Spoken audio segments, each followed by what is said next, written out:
Hello दोस्तों, स्वागत है आपका क्वांट विद शुभम में। तो चलिए करते हैं टेस्ट नंबर 02। पीडीएफ के लिए आप ज्वाइन कर सकते हैं, क्वांट विद शुभम के नाम से टेलीग्राम चैनल है। ठीक है, इस बार पीडीएफ हिंदी और इंग्लिश दोनों में है। ठीक है, तो चलिए स्टार्ट करते हैं। आप भी साथ के साथ पॉज करके करते जाना सॉल्व। ठीक है, देखिए पहला क्वेश्चन क्या कह रहा है। Mixture A contain 72 litre of milk and water. ठीक है, एक मिक्सचर है आपके पास 72 लीटर का, जिसमें मिल्क है और वाटर है। क्लियर। फिर आगे क्या बोल रहा है, 3 litre of milk and 13 litre of water are added into mixture A. इसमें 3 लीटर मिलाया जाता है और इसमें 13।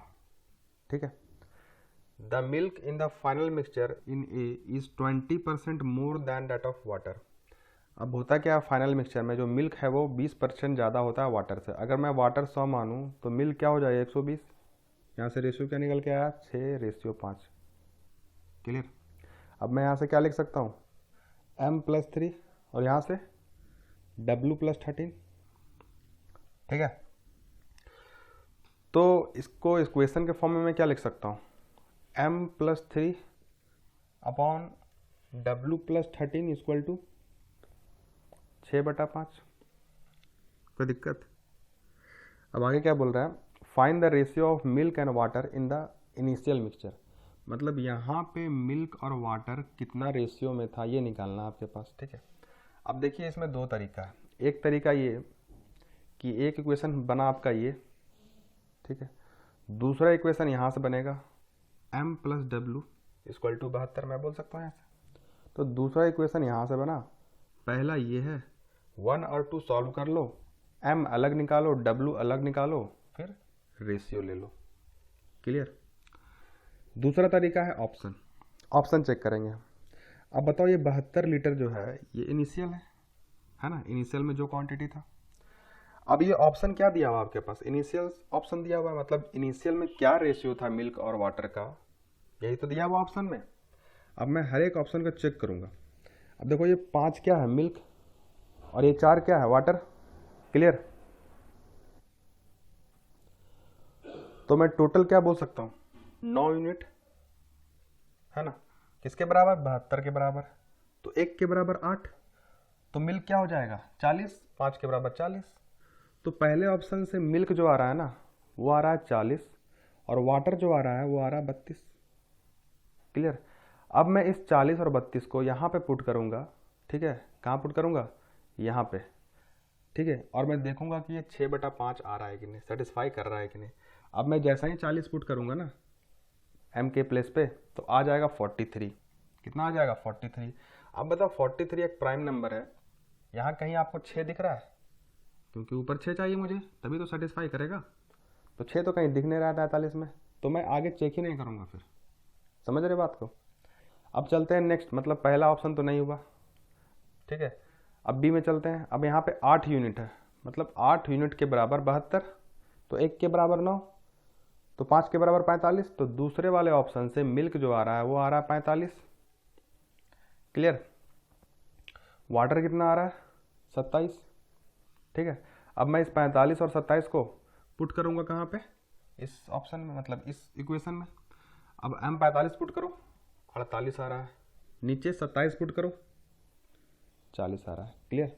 8 बार में काटो, 6 बार में, 5 बार में, सेटिस्फाई कर गया ऑप्शन नंबर बी। ठीक है, ये बेस्ट तरीका है इस क्वेश्चन को सॉल्व करने का। इक्वेशन में टाइम लगेगा आपको। नेक्स्ट पे चलते हैं। 650 gram of sugar solution has 55% sugar in it. 650 ग्राम का सॉल्यूशन है जिसमें शुगर है और जिसमें वाटर होगा, कुछ भी होगा, दो सॉल्यूशन, दो चीज़ होगा ना सॉल्यूशन में। लेकिन जिसमें शुगर जो है वो 55% है, तो बचा हुआ 45% वाटर होगा। तो मैं इसका रेशियो क्या बोल सकता हूँ, 11:9। क्लियर। ठीक है, अब आगे क्या बोल रहा है, how much sugar should be added to this mixture so that sugar become 75% of total mixture. मतलब कुछ इसमें शुगर मिलाया जाता है, उससे क्या होता है 75% हो जाता है आपके पास शुगर, मतलब ये 75% हो जाता है, और जो बचेगा 25% वो वाटर होगा। तो अब रेशियो क्या हो जाता है, तो आप बोलोगे ये हो जाता है आपके पास 3:1। क्लियर। अब देखो इस तरह के क्वेश्चन में करना क्या होता है, ये देखना होता है किसको नहीं मिलाया गया, कौन कांस्टेंट है यहाँ पे। देखो वाटर में कुछ मिलाया नहीं गया, ये पहले जितना था उतना ही है, तो यहाँ 9 है, यहाँ 1 है, मैं इसको इक्वल करूँगा 9 से मल्टीप्लाई करके, तो इधर भी 9 से मल्टीप्लाई होगा। क्लियर। तो ये क्या बन गया 27 और ये क्या बन गया 9। अब इक्वल हो गया ना वाटर और वाटर। अब देखो कितना का इंक्रीज हुआ, ये 16 का। क्लियर। और ये बताओ दिया क्या गया था क्वेश्चन में कि ये जो है ना टोटल 650 ग्राम है, मतलब मैं बोल सकता हूँ 20 यूनिट के बराबर 650 ग्राम। तो कितना यूनिट निकालना है, 16 यूनिट, यही तो मिलाया गया है शुगर। 11 से 27 कैसे हुआ, 16 मिलाया गया तब हो गया। तो 16 यूनिट के बराबर 650 अपॉन 20 इंटू 16, यहाँ से 0 यहाँ से 8, कितना हो गया 520। क्लियर। नेक्स्ट पे चलते हैं। Sum of age of B and J is 80, sum of age of B and K is 56। ठीक है, देखिए एक बी है और एक जे है, इसका एज 80 है, फिर एक बी है और फिर एक के है, इनका एज 56 है। के इज मतलब K is equal to J upon 2, तो यहाँ से रेशियो में क्या लिख सकता हूँ जे और के का, तो के अपॉन जे में लिख सकता हूँ 1/2। Clear. What will be the sum of age of B J K after 6 year. देखिए आफ्टर 6 ईयर मतलब B plus J plus K after 6 year, ये तो परसेंटेज मान के चल रहा हूँ मैं। 6 साल बाद क्या होगा, सब 6 बढ़ेगा, मतलब टोटल इंक्रीज क्या होगा 18 का। मतलब मुझे कुल मिला के बी जे के निकाल लेना है और उसमें 18 जोड़ देना है, वही आंसर होगा अपना। अब देखो मुझे के और जे में रिलेशनशिप पता है, तो मैं यहाँ से कोशिश करूँगा के और जे में कुछ पता चले। तो मैं क्या कर रहा हूँ, 1 को 2 में घटा रहा हूँ। क्लियर। तो क्या मिलेगा मुझे, जे माइनस के मिलेगा ना, कितना मिलेगा, ये आपके पास मिलेगा 4 और ये 24। ठीक है, मतलब जे माइनस के 24, मतलब मैं यहाँ से बोल सकता हूँ 1 यूनिट के बराबर कितना 24। क्लियर। तो 2 के बराबर 48 और 1 के बराबर 24, तो मतलब के का एज हो गया 24। क्लियर। और जे का एज 48। ठीक है, अब जे मैं 48 यहाँ पुट कर दूंगा तो कितना आ जाएगा बी 32। क्लियर है ना, तो मेरे पास बी भी आ गया, जे भी आ गया, के भी आ गया। बी कितना आया 32, जे कितना आया, जे आपके पास 48 और के कितना आया, के आपके पास आ गया, कहाँ गया के 24।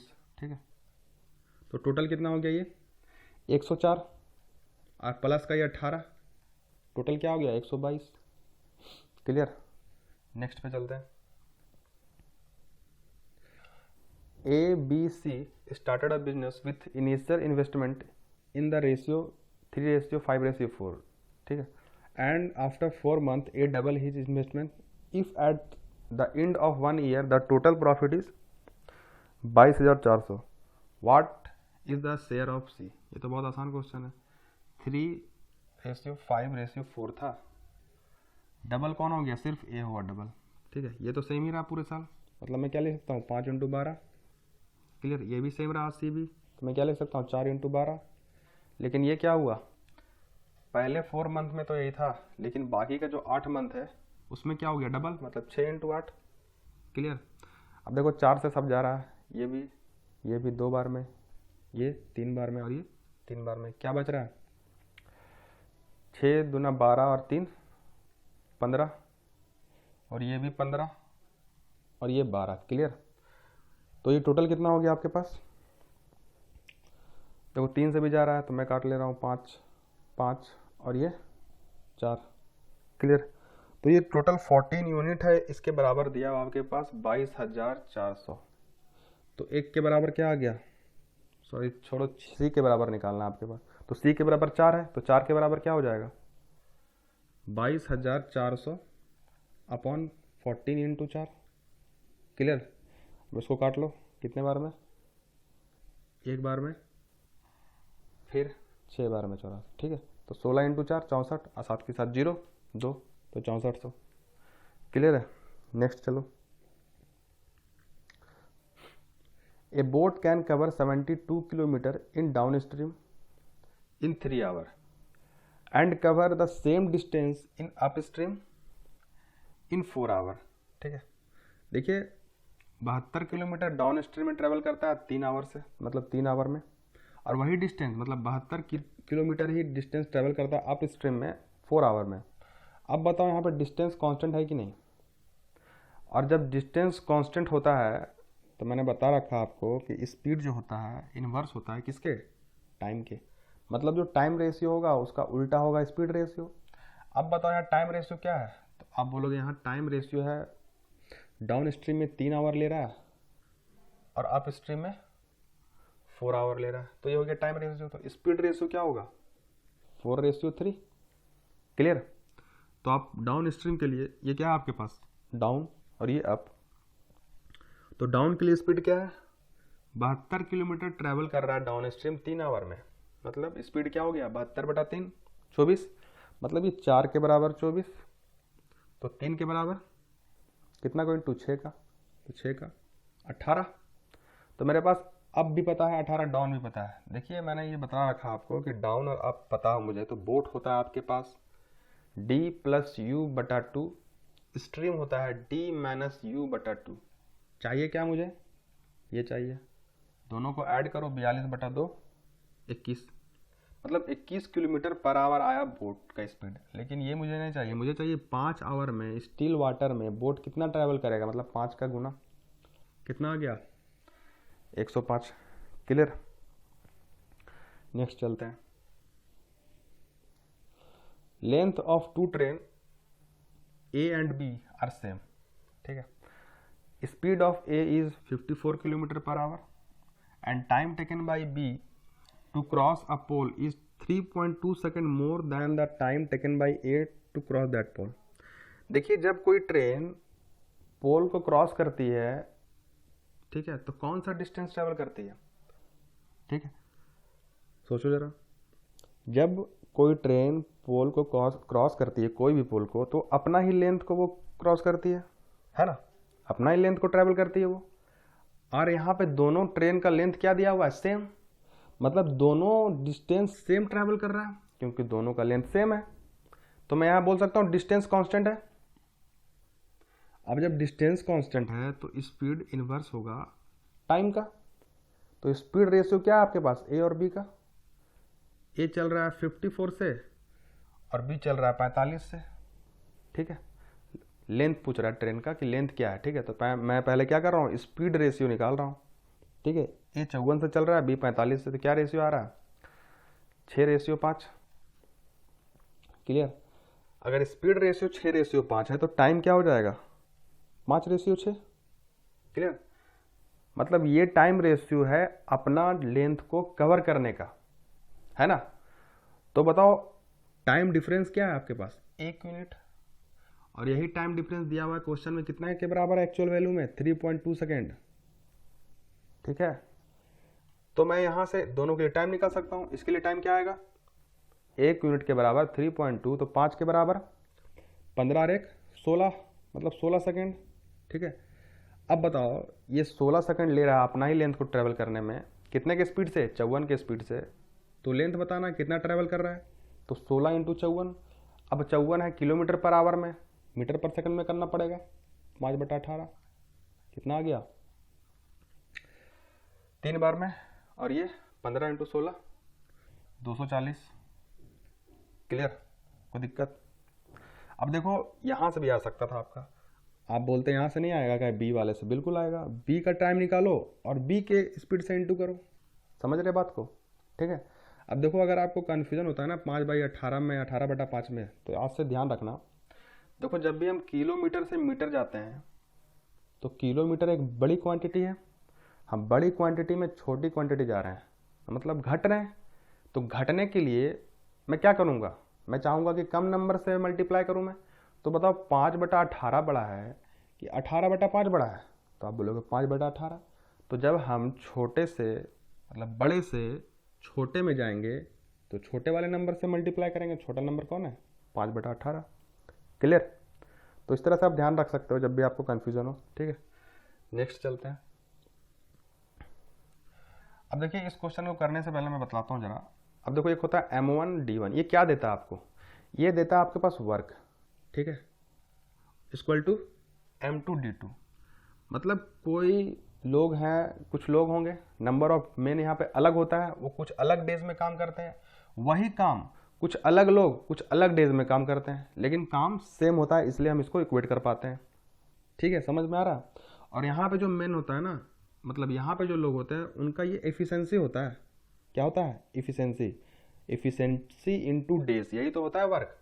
ठीक है, अब देखो क्या कह रहा है क्वेश्चन में, 25 man can complete the piece of work in 12 days and 30 women can complete the same work in 24 days. तो मैं क्या लिख सकता हूँ यहाँ पे, 25 man into 12 days equal to कितनी women, 30 women into 24 days. Clear? तो मैं यहाँ से क्या निकाल पाऊंगा, मेन और वुमेन का एफिशिएंसी का रेशियो। ठीक है, ये 5 से, ये 6 से, और ये 2 से। तो मतलब मेन और वुमेन का जो रेशियो आया आपके पास कितना आया, 12/5। क्लियर? मतलब मेन जो है वो 12 से काम करेगा, वुमेन जो होगा 5 से काम करेगी। ठीक है, अब बोल क्या रहा है क्वेश्चन में, तो how many days 20 main and 60 women can complete the work. अब देखो कितना के लिए बोल रहा है, 20 मेन प्लस 16 वुमेन, ये दोनों कितने दिन में काम करेंगी। तो किसके इक्वल कर सकता हूँ मैं, चाहे इसके इक्वल कर दो 25 × 12 के इक्वल, या फिर 30 × 24 के इक्वल कर दो, आंसर वही आएगा। ठीक है, 25 मैन इंटू 12 मैं कर रहा हूँ, आप इसके इक्वल भी कर सकते हो, वही आंसर आएगा। अब देखो मैं क्या करूँगा, जो मैन का एफिशिएंसी है यहाँ पुट करूँगा, जो वुमेन का यहाँ पुट कर दूंगा। ठीक है, मैन का एफिशिएंसी कितना है, 12 यहाँ पुट करूँगा, कितना आ जाएगा 240, वुमेन 5 तो 80 into D equal to man कितना है 12, 12 इंटू 25 300 इंटू 12। क्लियर? ये हो जाएगा 320। तो डेज क्या निकल के आएगा आपके पास, 300 इंटू 12 अपॉन 320। क्लियर? सॉल्व कर लो इसको, 0 बार में, ठीक है, 3 बार में, 8 बार में, फिर ये 4 बार में, और ये 15 बार में। कितना आ गया, 45/4, मतलब 11 1/4 डेज। ठीक है, कोई दिक्कत है यहाँ पे? तो चलिए नेक्स्ट पे चलते हैं। इन अ क्लास ऑफ, अब ये देखिए एवरेज का क्वेश्चन है। ठीक है, इसको करने से पहले जरा यहाँ ध्यान दीजिएगा, मैं यहाँ कुछ नंबर्स लिख रहा हूँ, 46, 48, 56, 72, 104। देखिए कोई भी क्वांटिटी होता है ना, उसका एवरेज हमेशा मिनिमम और मैक्सिमम के बीच में होता है। ठीक है, तो इसका जो भी एवरेज होगा वो 46, मतलब ये मिनिमम, और मैक्सिमम 104 के बीच में होगा। मतलब यहाँ पे जो भी एवरेज निकल के आएगा वो 46 से तो बड़ा होगा एवरेज, लेकिन 104 से छोटा होगा। अब ध्यान दीजिएगा, मैं यहाँ इक्वल नहीं लगा रहा हूँ, मतलब 46 के इक्वल भी नहीं होगा, ना ही 104 के इक्वल होगा। ये हमेशा 46 और 104 के बीच में जो भी नंबर होगा उसके बीच में होगा। क्लियर है? अब यहाँ ध्यान दीजिएगा, मैं मानता हूँ कोई एक्स ग्रुप है और कोई वाई ग्रुप है। ठीक है, एक्स ग्रुप का एवरेज मैं मानता हूँ 68 है, वाई का पता नहीं, लेकिन टोटल जो एवरेज है वो 72 है। ठीक है, अब मैं आपसे ये पूछ रहा हूँ कि वाई जो भी होगा, वाई ग्रुप का एवरेज जो भी होगा, वो क्या 72 से छोटा होगा या 72 से बड़ा होगा? क्या लगता है आपको? देखिए जो एक्स ग्रुप है इसका जो एवरेज है वो 72 से छोटा है, तो जो अगला एवरेज होगा वो 72 से बड़ा होना पड़ेगा, तभी तो ये 72 एवरेज जो है वो बीच में आएगा, क्योंकि एवरेज हमेशा बीच में होता है। ठीक है, जो भी क्वांटिटी होता है उसके मिनिमम और मैक्सिमम के बीच में होता है। अगर ये क्वांटिटी 68 72 से छोटा है, तो जो y वाला ग्रुप है उसको 72 से बड़ा होना पड़ेगा, तभी ये 72 बीच में आ पाएगा। क्लियर है? तो ये जो भी होगा ये 72 से बड़ा होगा, मतलब 72 प्लस होगा। 72.1 हो सकता है, 72.3 हो सकता है, कुछ भी हो सकता है, लेकिन 72 से बड़ा होगा। क्लियर है। अब देखते हैं क्वेश्चन में क्या कह रहा है। अब देखिए इस तरह के ब्लैंक वाले क्वेश्चन है ना, मेंस में आने के चांसेस है, प्री में तो शायद ही आए, अगर आएगा भी तो बहुत इजी फॉर्मेट में आएगा। ठीक है, चलिए देखते हैं क्या कह रहा है। In a class of dash students, ठीक है, कोई क्लास है उसमें कुछ स्टूडेंट्स हैं, मैं इसको टी मान रहा हूँ, total student. Number of girls in the class is 6 more than the number of boys. मतलब मैं अगर मैं बॉयज को x मानूं तो गर्ल्स क्या हो जाएगा, x+6, गर्ल्स क्या हो जाएंगी, x+6। Clear. The average weight of all the student in the class is 42.25, मतलब टोटल जो एवरेज है गर्ल्स प्लस बॉयज मिला के वो 42.25 kg है। क्लियर। आगे क्या बोल रहा है, average weight of the boys is dash, मैं इसको b मान रहा हूँ कि जो एवरेज वेट है बॉयज का वो b kg है। And average weight of girls is 40 kg, और गर्ल्स का एवरेज क्या है 40 kg दिया हुआ आपके पास, ये 40 है, इसको मैंने b माना है, और इनका टोटल क्या है 42.25। क्लियर है। तो आपको बताना है कौन सा ऑप्शन इसमें सेटिस्फाई करेगा। ठीक है, अब जरा बताना कि मैं इसको इक्वेशन के फॉर्म में कैसे लिख सकता हूँ।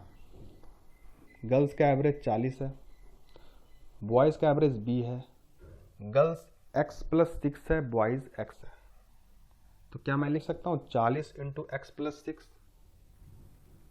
40 into x+6, clear, plus b into x upon में टोटल कितना है x+6 प्लस x, मतलब 2x+6, मतलब मैं इस टोटल को क्या बोल रहा हूँ t, मैंने t मान रखा है इसको, तो मैं नीचे t लिख रहा हूँ। क्लियर, के बराबर में 42.25। क्लियर है। अब देखो ये ऑप्शन में दिया क्या गया है, ये जो दिया हुआ है t दिया हुआ है टोटल नंबर ऑफ स्टूडेंट, और ये दिया हुआ b। ठीक है, तो मैं हर एक ऑप्शन को इसमें पुट करके देखूंगा कि कौन सा सेटिस्फाई कर रहा है। अब x कहाँ से आएगा, अब देखो t के बराबर क्या है 2x+6, तो x क्या हो जाएगा t-6/2। तो मेरे पास हर एक के लिए t पता है, तो मेरे पास हर एक के लिए x पता हो जाएगा, मैं यहाँ t पुट कर करके x निकाल लूँगा। ठीक है, और t तो यहाँ पता ही है, मतलब मैं हर एक ऑप्शन को, जैसे मैं ऑप्शन 1 को बोल रहा हूँ, जैसे मैं ऑप्शन 1 यहाँ पुट करूँगा तो t के बराबर क्या पुट करूँगा, जैसे मैं पुट करके दिखा रहा हूँ, t के बराबर क्या पुट करूँगा 50, 40 इंटू x क्या हो जाएगा a के लिए, a ऑप्शन के लिए आप बोलोगे 50 - 6 44/2 22, मतलब पहले ऑप्शन के लिए जो x हुआ वो 22 हो गया, तो मैं 22 पुट करूँगा, 22 + 6, ठीक है, प्लस b क्या हो गया 42, तो 42 इंटू x। क्लियर, और x क्या है यहाँ पे 22, तो 22 पुट करूँगा मैं यहाँ, और इसके बराबर में 42.25 आ रहा है कि नहीं, मैं चेक करूँगा इसको, मतलब पूरे को सॉल्व करना पड़ेगा। ठीक है, अब ज़रा आप ध्यान से सोचो, क्या यहाँ पे हर एक ऑप्शन चेक करना ज़रूरी है। ठीक है, सोचो ज़रा। एक तरीका तो ये हो गया कि आप पुट करके देखो, x और t पुट करो यहाँ पे, b पुट करो यहाँ पे, मैंने बता रखा आपको कि x कहाँ से आएगा t-6/2, ये t दिया हुआ है, हर एक ऑप्शन के लिए x आ जाएगा, और हर एक ऑप्शन के लिए b दिया हुआ है, तो मैं हर एक को यहाँ पुट कर करके देखूंगा। ठीक है, अब देखो क्या लगता है आपको, हर एक ऑप्शन को पुट करना चाहिए। देखो यहाँ पे 40 है, किसका एवरेज, गर्ल्स का, नेट एवरेज आ रहा है 42.25, तो b का एवरेज 42.25 से बड़ा होना चाहिए, तभी तो 42.25 बीच में आएगा, 40 और जो भी b होगा, मतलब जो b होना चाहिए, बॉयज़ का एवरेज जो होना चाहिए वो 42.25 से बड़ा होना चाहिए। अभी मैंने आपको समझाया, तो बताओ क्या ऑप्शन ए होगा, ये 42 है, नहीं होगा। क्या ऑप्शन डी होगा, नहीं होगा, मतलब दो ऑप्शन तो एलिमिनेट हो गया, मतलब मेरे पास सिर्फ दो ऑप्शन बचा चेक करने के लिए। क्लियर। अब देखिए एक तरीका है कि यहां से आप चेक कर लो, दूसरा तरीका एक और है। आप बताओ कि गर्ल्स का एवरेज 40 है, ठीक है, टोटल एवरेज 42.25 है, गर्ल्स कितना का कमी लेके आ रही है, आप बोलोगे 2.25 का, मतलब मैं ये लिख रहा हूँ यहाँ पे कि 42.25 माइनस 40, ये कमी लेके आ रही है एक गर्ल्स। टोटल गर्ल्स कितना कमी लेके आएगी? x plus 6। क्लियर? आप अगर एवरेज पढ़ोगे तो आपको पता होगा नेट डेविएशन 0 होना चाहिए, होना चाहिए ना। मतलब जो ये कमी लेके आ रही है, ये कमी को कवर कौन करेगा? बॉयज़। मतलब बॉयज़ को ज़्यादा लेके आना पड़ेगा। यहाँ पे 42.25 आगे था, यहाँ पीछे हो जाएगा। मतलब यहाँ लिखूंगा मैं b माइनस 42.5। मतलब एक बॉयज़ इतना ज़्यादा लेके आएगा तो टोटल बॉयज़ क्या है? x। मैं इंटू एक्स कर दूंगा। तो ऐसा इक्वेशन क्या बन के आ रहा है? 2.25 इंटू एक्स प्लस 6 के बराबर में b minus 42.25 into x. Clear? अब यहाँ पे बताओ आसान है कि नहीं पुट करना हर एक के लिए? पहले ही तो 2 ऑप्शन एलिमिनेट हो गया। अब मैं यहाँ b पुट कर रहा हूँ। b को देखो, b ऑप्शन को, यहाँ पे t कितना है? 40। अगर t 40 है तो x क्या निकल के आएगा ऑप्शन b के लिए? अगर t आपके पास 40 है तो x क्या आएगा? 40 माइनस 6 34/2 17। क्लियर है? अब मैं 17 यहाँ पुट करूंगा x के प्लेस पे, यही तो रह गया। तो पुट करोगे तो क्या आ जाएगा आपके पास? आपके पास आएगा 2.25, 17 प्लस 6 23। क्लियर? इक्वल में b कितना है ऑप्शन b के लिए? 45। 45 माइनस 42.25 2.75 इंटू में x कितना है? 17। ठीक है? अब देखो क्या ये इक्वल है? कैसे देखेंगे? अब इसको काट देंगे। ये जाएगा आपके पास 9 बार में और ये जाएगा आपके पास 11 बार में। 23 इंटू 9 207, 11 इंटू 17 187। क्या 207 187 के बराबर है? नहीं, मतलब ऑप्शन बी सेटिस्फाई नहीं किया। अब ऑप्शन सी बचा। अगर ये आंसर होगा तो ठीक है, नहीं तो फिर नन ऑफ दिस। अब ऑप्शन सी को मैं चेक कर रहा हूँ, ध्यान से देखना। ऑप्शन सी के लिए बी कितना है? 45। ठीक है? एक्स कितना है? अब टी है 60, तो एक्स क्या होता है? टी माइनस 6/2 मतलब 27। क्लियर? अब मैं ये दोनों वैल्यू के यहाँ पुट करूंगा तो बताओ क्या आ जाएगा? 2.25 तो रहेगा। ठीक है?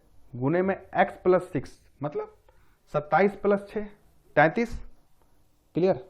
इंटू 33 बराबर में b कितना है यहाँ पे? 45। 45 माइनस 42.25 वही 2.75 इंटू में x कितना है? 27। क्या ये इक्वल आ रहा है? देखो कटेगा ये कितने से? 9 से, और ये 11 से। इसको इंटू करो, 9 इंटू 33 297, 11 इंटू 27 7 9 और 2 आ गया इक्वल। मतलब ये सेटिस्फाई कर गया। समझ रहे बात को? ऑप्शन सी आपके पास सेटिस्फाई हो गया। ऑप्शन सी सेटिस्फाई हो गया। ठीक है? समझ में आ रहा आपको?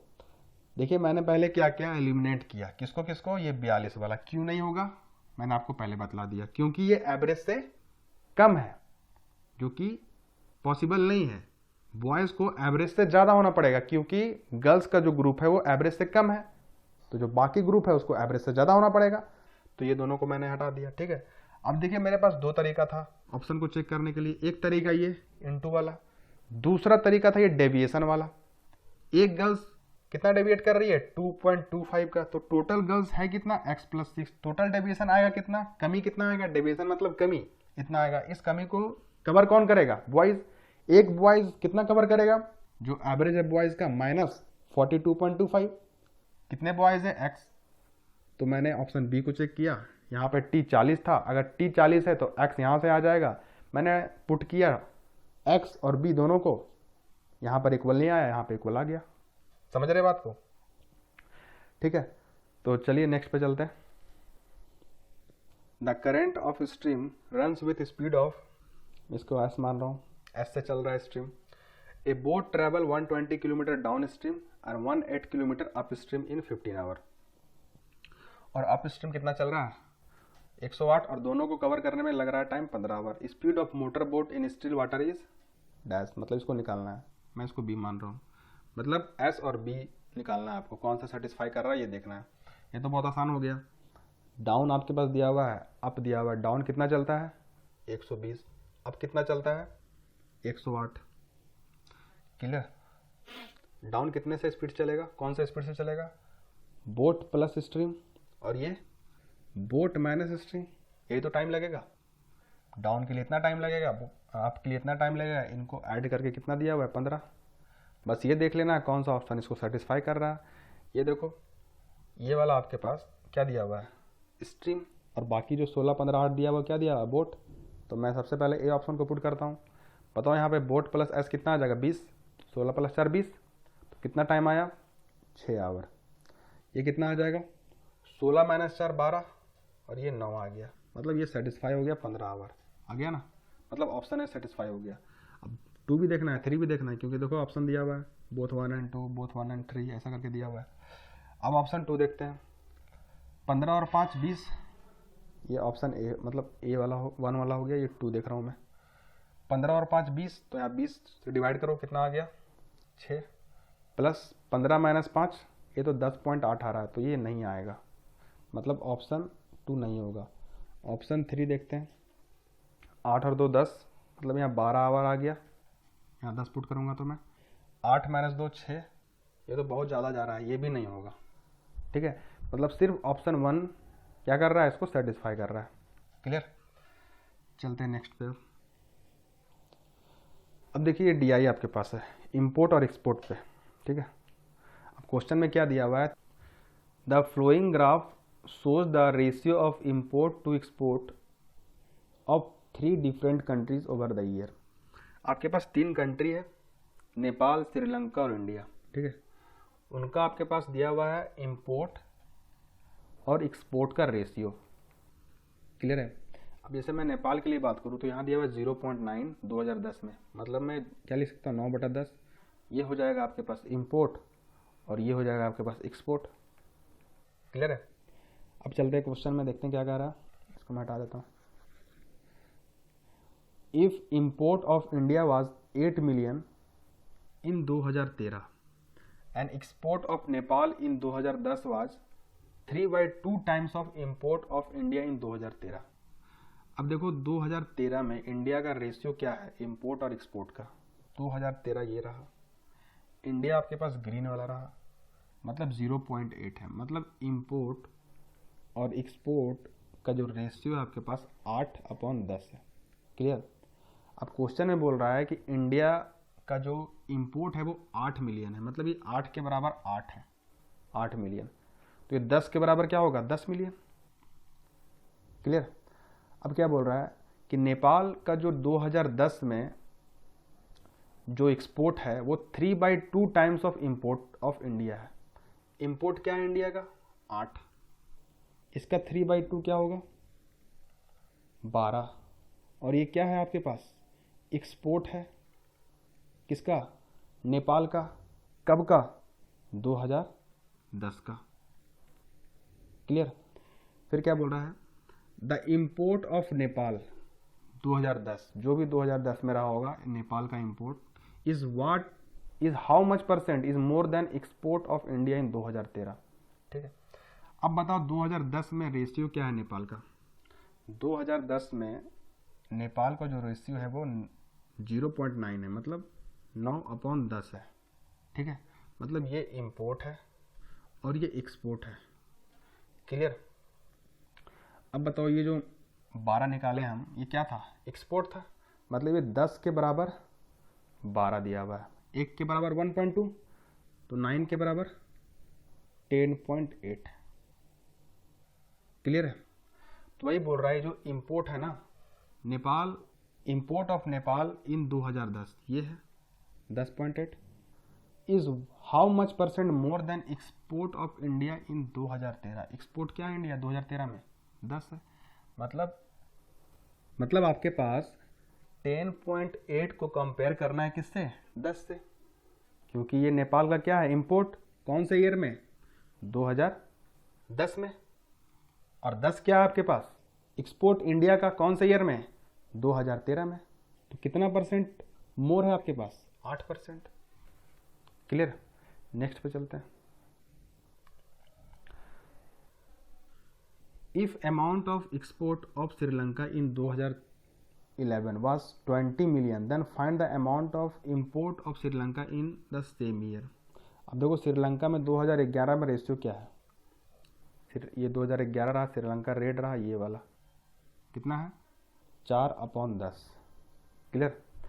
अब बोला क्या गया है, ये आपके पास 20 मिलियन है, तो ये कितना हो जाएगा, 8 मिलियन। यही पूछ रहा है क्वेश्चन में।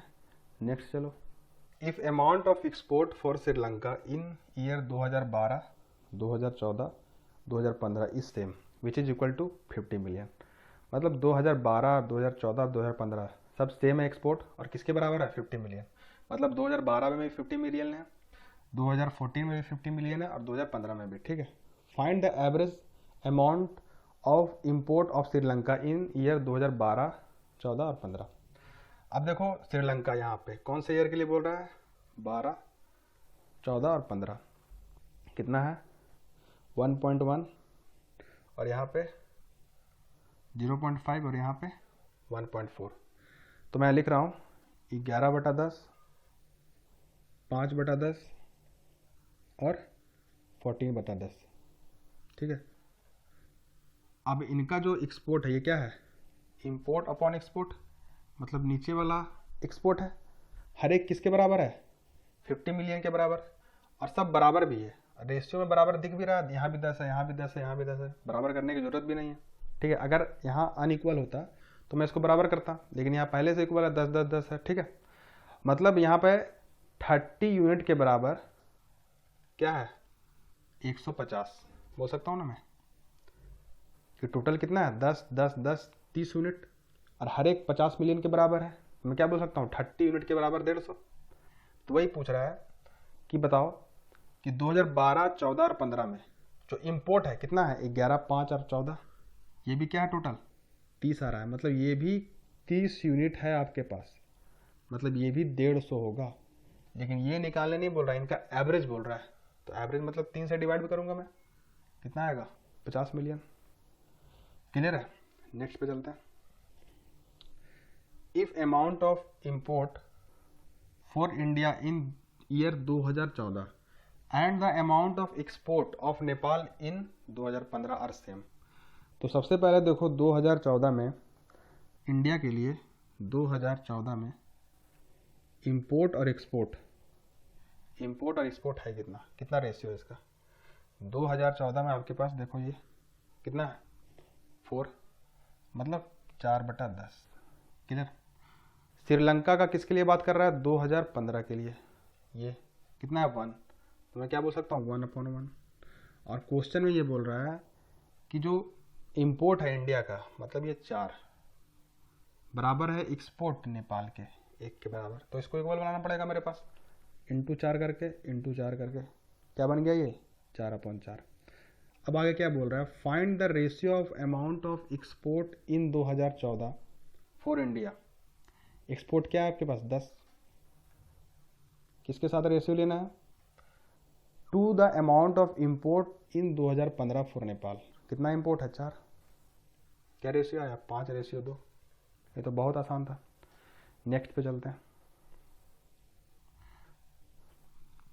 If amount of import for Nepal in 2014 is कितना है, 28 million, and amount of export for Sri Lanka in 2015 25 million. ठीक है। Then find the amount of export for Nepal in 2012। अब देखो सबसे पहले नेपाल के लिए 2012 के लिए क्या रेशियो है, नेपाल के लिए 2012 के लिए ब्लू वाला 4/10। क्लियर है। ये आपके पास इंपोर्ट है और ये आपके पास एक्सपोर्ट है। ठीक है। अब बोला क्या गया है, इंपोर्ट जो है वो 28 है, मतलब 7 का गुना। तो एक्सपोर्ट क्या हो जाएगा, यहाँ भी 7 का गुना, 70 मिलियन। कोई दिक्कत? अब आगे क्या बोल रहा है, 2015 में जो है ना वो एक्सपोर्ट कितना है, 25 मिलियन। किसके लिए? श्रीलंका के लिए। श्रीलंका के लिए कौन से ईयर में? 2015 के लिए। कितना रेशियो है? 1.4। ठीक है, 14/10। क्लियर?